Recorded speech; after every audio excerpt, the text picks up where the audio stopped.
on and on, unresolved. And finally, I was just too tired. I went to bed, went to sleep.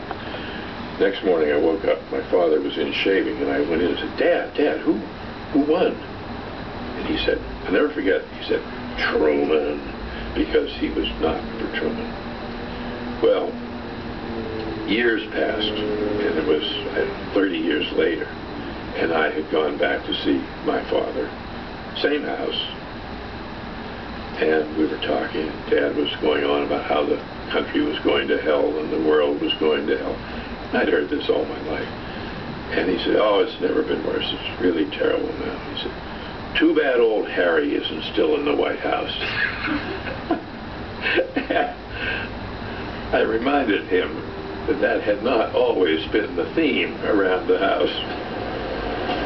One night, in the fall of 1956, I came out of the subway, and I was walking down here on my way back home to our apartment just down the way, and there was a little crowd gathered up here, right about where that orange marker is, and I didn't know what was going on, and I came up and I said, what's happening? And they said, oh, Governor Harriman is coming.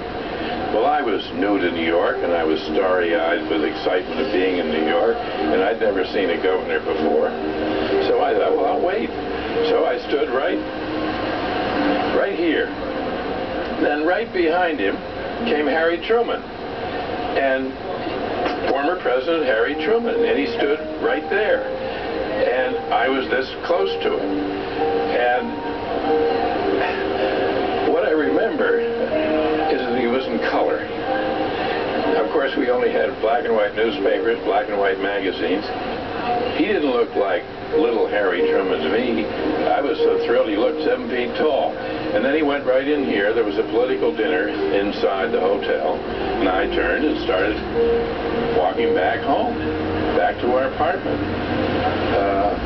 Excited beyond belief to get back to tell my wife, you'll never guess who I just saw. And I have thought often since, wouldn't it be wonderful if you could have one of those moments where you can go back and change things a little, that if I could stand beside him there on that same curbside and just reach out and touch his arm and say, Mr. President, someday I'm going to write the story of your life.